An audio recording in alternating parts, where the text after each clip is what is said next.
1장 1절부터 2절까지의 말씀, 하나님의 뜻으로 말미암아 사도된 나 바울은. 하나님의 말씀을 읽겠습니다. 골로새서 1장 1절부터 2절까지를 한 목소리로 함께 읽습니다.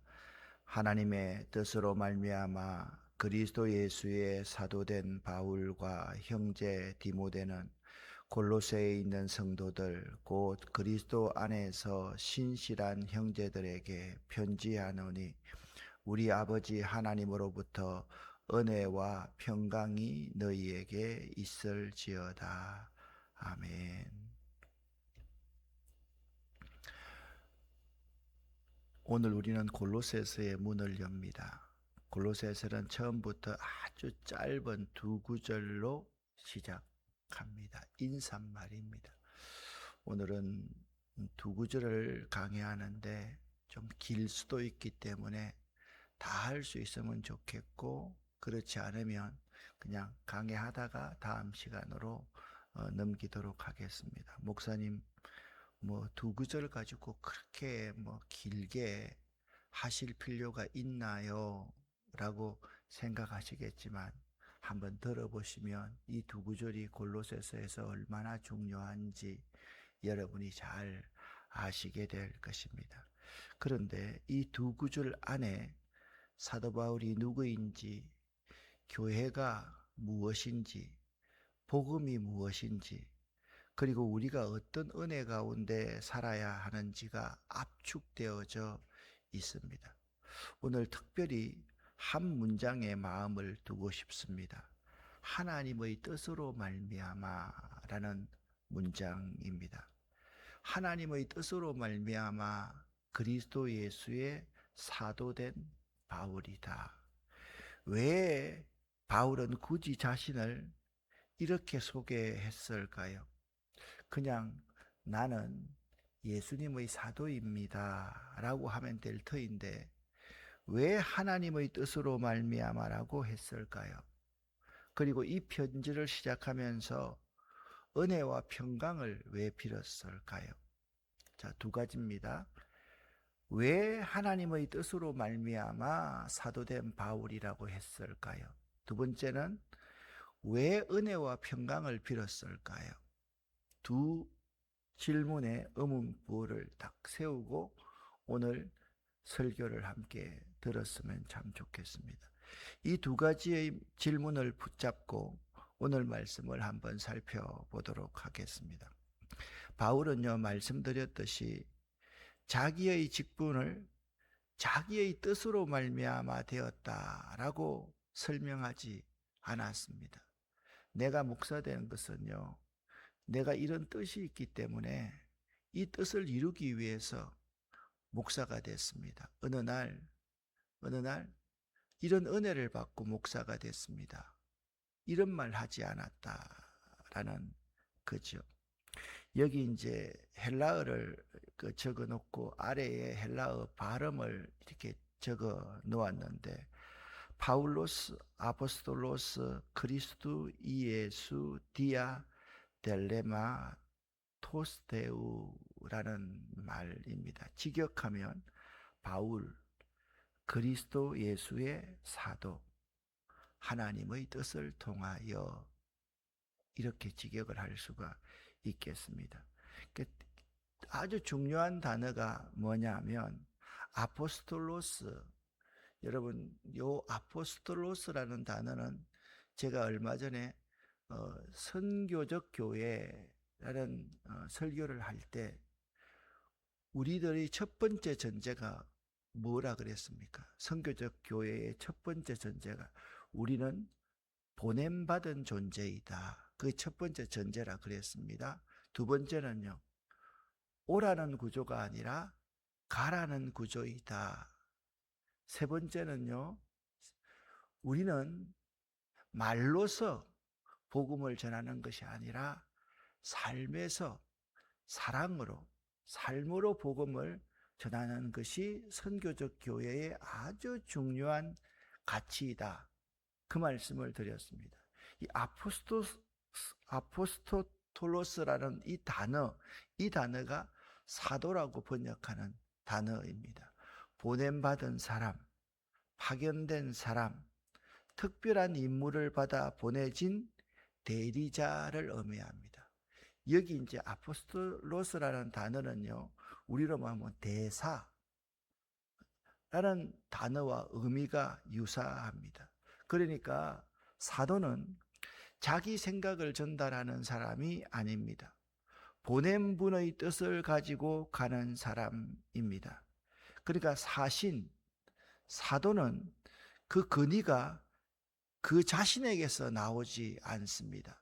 그는 보내신 분에게서 권위가 나옵니다. 바울은 바로 그것을 말하고 있는 것입니다.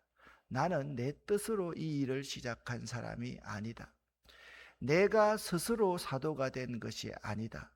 사람들이 나를 뽑아서 사도로 세운 것도 아니다. 나는 하나님의 뜻으로 말미암아 사도가 되었다. 그렇게 말하고 있습니다. 자, 요게 이제 요 부분하고 골로새서에서는 이 부분을 잘 다루지 않을 터인데, 사도 바울이 기록한 서신이 신약 성경 27권 중에 13권입니다. 참 많지요. 그 어떤 좀 악한 사람들은 그런 말을 했습니다. 사도 바울만 없었더라면 기독교 없앨 수 있었는데, 또 한 가지는 저 사람 부활만 없었으면 기독교 없앨 수 있었을 텐데, 그 정도로 사도 바울이 중요한 인물입니다. 그런데 어떤 사람들은 바울에 대해서 시비를 트는 사람이 있었습니다. 사도 바울만 없었으면 바울은 사도가 아니지 않느냐, 12사도가 아니지 않느냐, 바울은 12제자가 아니었잖아요. 그래서 바울이 전하는 복음 이 자체가 가짜다, 틀렸다. 왜? 12명의 제자가 아니기 때문에 그렇다. 그래서 바울은요, 자기 서신에서 철저하게 자기의 사도권을 변호해야 될 필요가 있었던 거예요. 그래서 13권의 책 가운데 대부분의 책이 나는 하나님이 나를 사도로 세웠다, 나는 하나님의 뜻으로 말미암아 사도가 되었다, 그 사실을 전제하고 있습니다. 그 말은 무슨 말입니까? 내 말은 진짜다, 내가 가짜가 아니야. 나는 다메스커스로 가는 도중에 부활하신 예수를 직접 만난 사람이야. 그래서 사도 바울 이후로 사도의 정의가 바뀝니다. 12명의 제자만 사도라고 했는데, 그때부터 12명의 제자 플러스 부활하신 예수를 직접 만난 사람도 보냄받은 자라고 하자, 사도라고 하자. 그래서 사도의 개념이 좀 많이 넓어졌습니다. 자, 요 부분에 뒷말한 부분은 골로새서 할 때 제가 넣지 않았다. 나는 하나님의 뜻으로 말미암아 사도가 되었다라고 이야기를 하였습니다.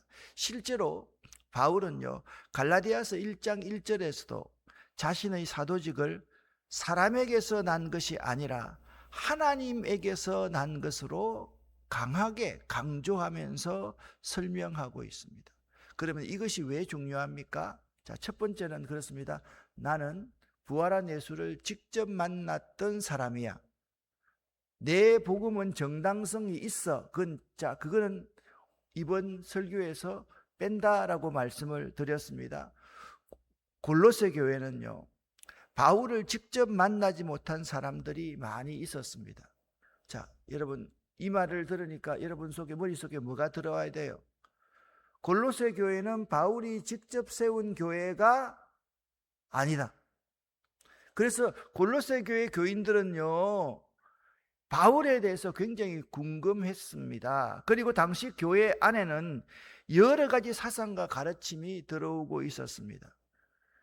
그들 가운데 이단적인 사상을 가진 사람들은 이런 생각을 합니다. 예수만으로는 부족하다.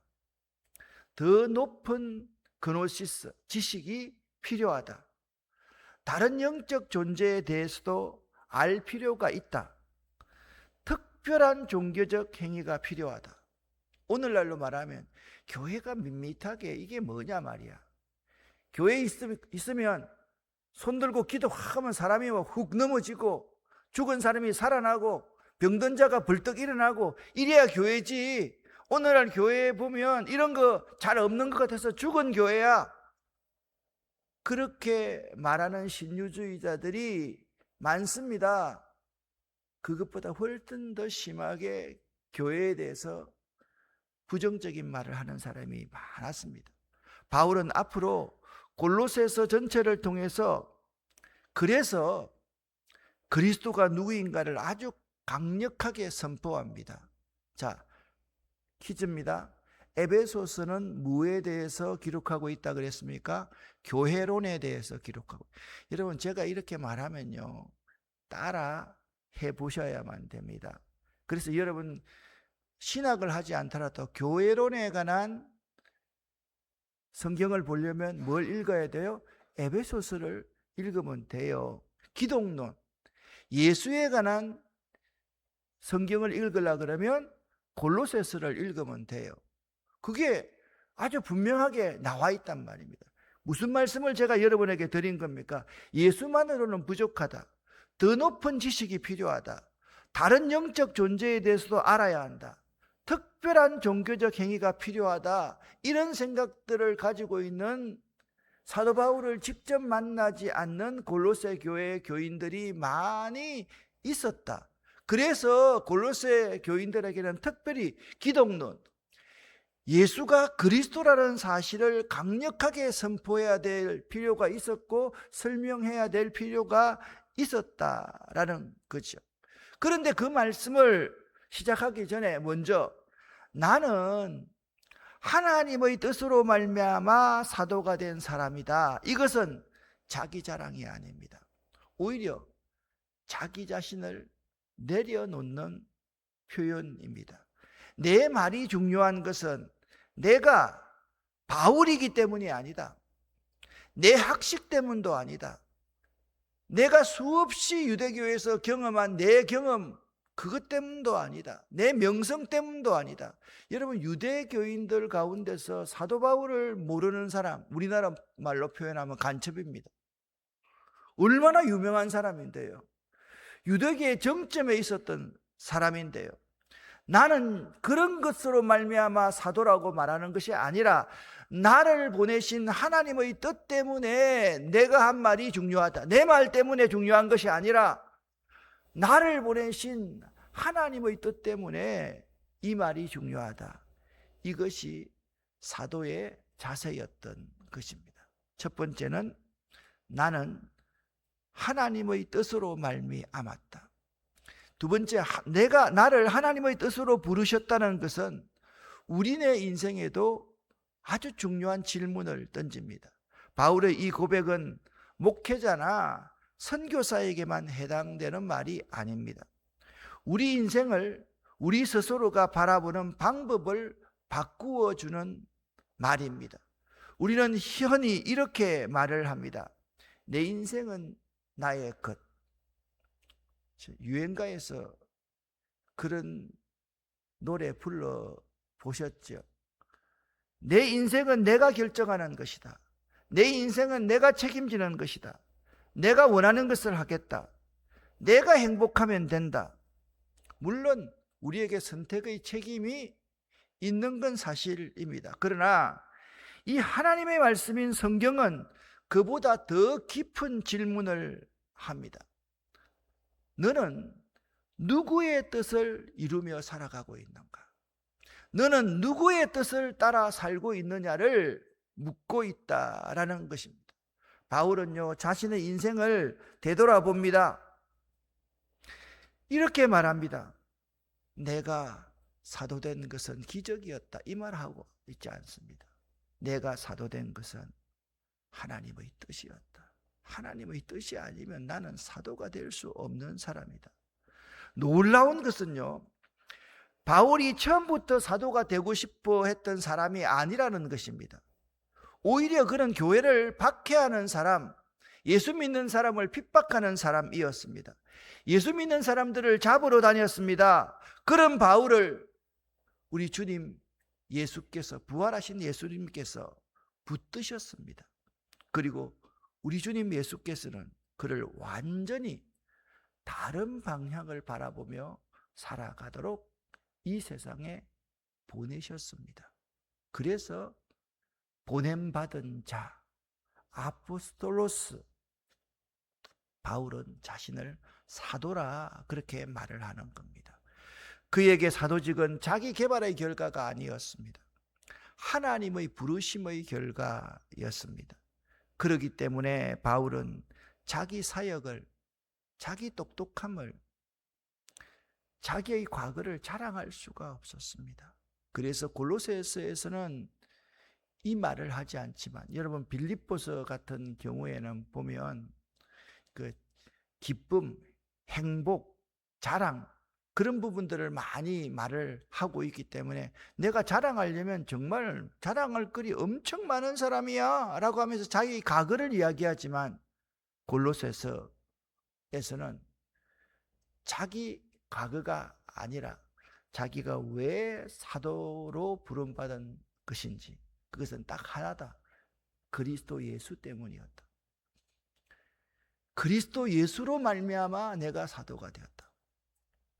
하나님이 나를 이렇게 쓰셨다. 이것이 그의 고백이었습니다. 장지원호의 나무를 심는 사람이라는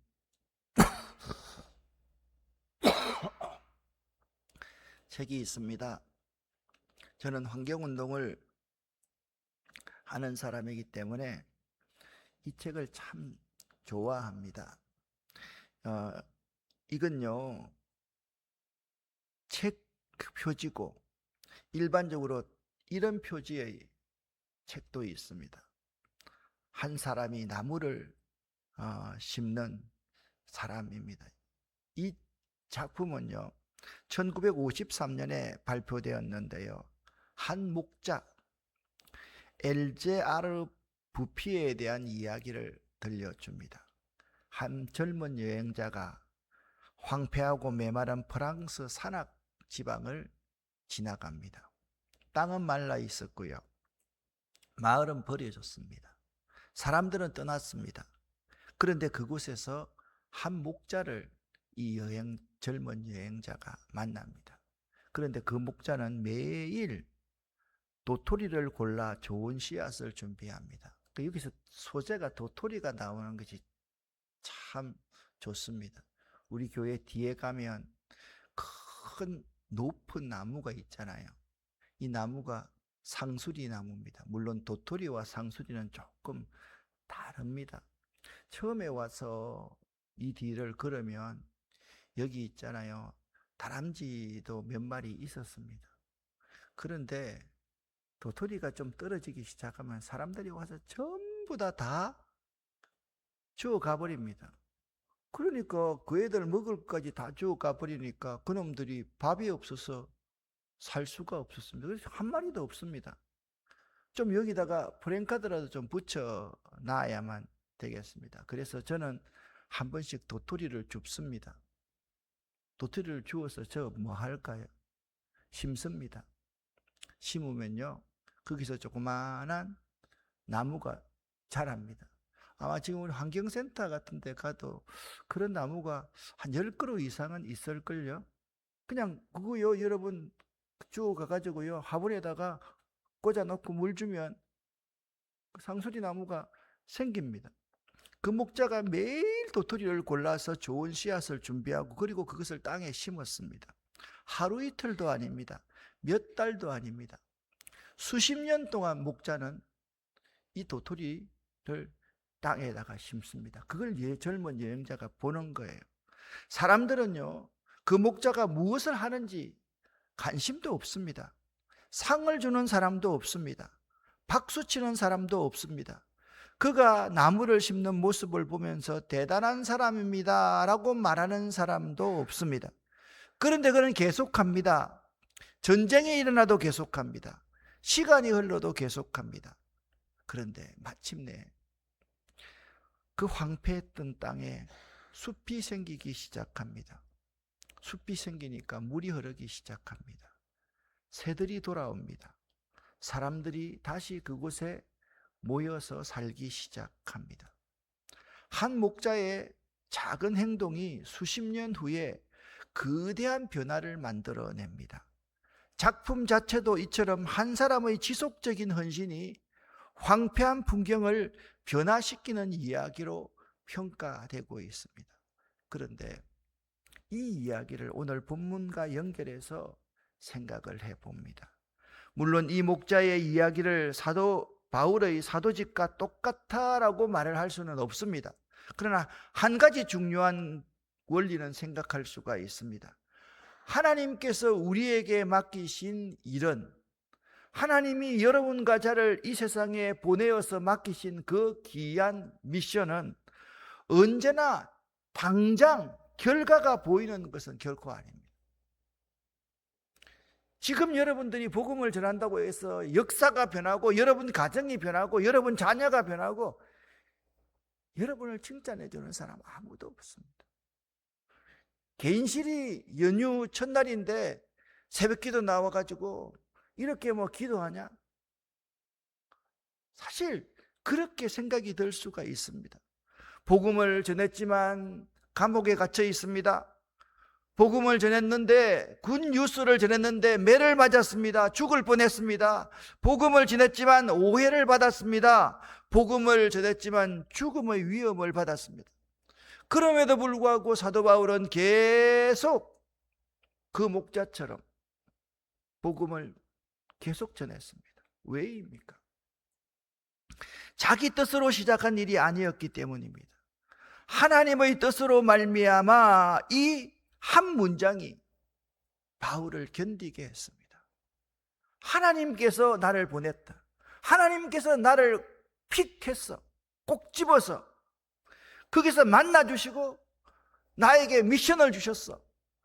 하나님의 뜻으로 말미암아 내가 사도가 되었기 때문에 내 뜻을 이루는 것이 아니기 때문에 내가 이 일을 계속할 수밖에 없어. 여러분, 하나님의 뜻으로 부름받은 사람은 성공보다 충성을 먼저 생각합니다. 우리는 결과를 중요하게 생각합니다. 얼마나 많은 사람이 모였습니까? 얼마나 큰 성과가 있었습니까? 얼마나 유명해졌습니까?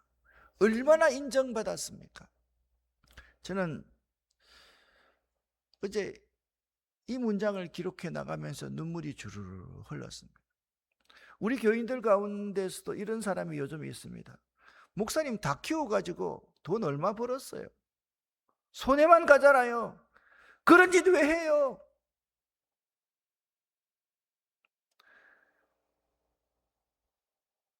여러분 가만히 한번 생각해요. 우리가 지금 돈 벌기 위해서 이렇게 한다면 저 있잖아요. 분필을 들고요 나가서요 수학 가야 하면요 돈 많이 벌 자신 있어요. 저 있잖아요. 서울 올라와서 경기고등학교 아이들요 수학 가르쳤어요. 좋은 강사예요. 잘할 수 있어요. 그러나 하나님의 뜻으로 부름받은 사람에게는 더 중요한 질문은 이것입니다. 나는 하나님이 내게 맡기신 일에 충실하고 있는가?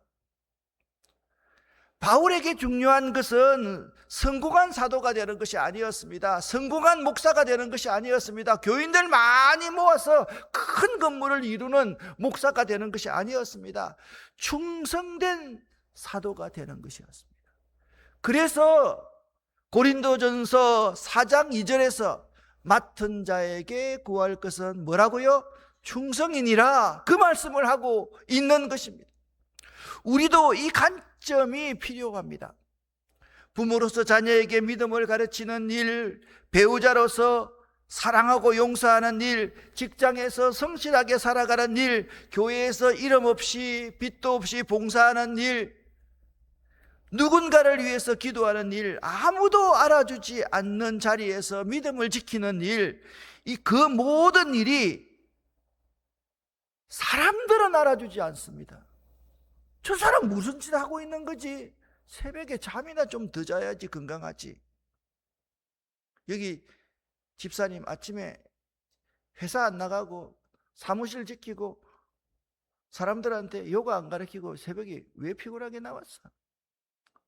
진짜 뭐 좀 잠이나 좀 더 자지. 그런데 그 모든 일이요, 하나님 앞에서는 의미가 있습니다. 왜냐하면 하나님께서 우리를 그 자리로 보내셨기 때문입니다. 자, 오늘 이게 이 번호가 10번째까지 있습니다. 1절, 2절을 가지고 오늘 이만큼 하도록 하겠습니다. 내 보냄받아서 하는 이 일이 의미가 있다. 계속해야 된다. 왜? 하나님께서 나를 보내셨기 때문입니다. 따라합시다. 하나님께서 나를 보내셨습니다. 기도하겠습니다. 살아계신 하나님 아버지, 나는 하나님의 뜻으로 말미암아 이 자리에 앉아 있습니다. 하나님, 내가 하는 일이 나무 심는 그 목자처럼, 사도 바울처럼 사람에게는 칭찬을 받지 못하고 인정받지 못하지만 하나님께서 나를 꼭 픽하셔서 보내셨기 때문에 이 자리에 앉아 기도하는 것이 의미 있는 일임을 고백합니다. 하나님, 기도하는 사람이 되기를 원합니다. 복음을 전하는 사람이 되기를 원합니다. 누가 알아주든 누가 인정해 주지 않든 하나님은 나를 보고 계신다.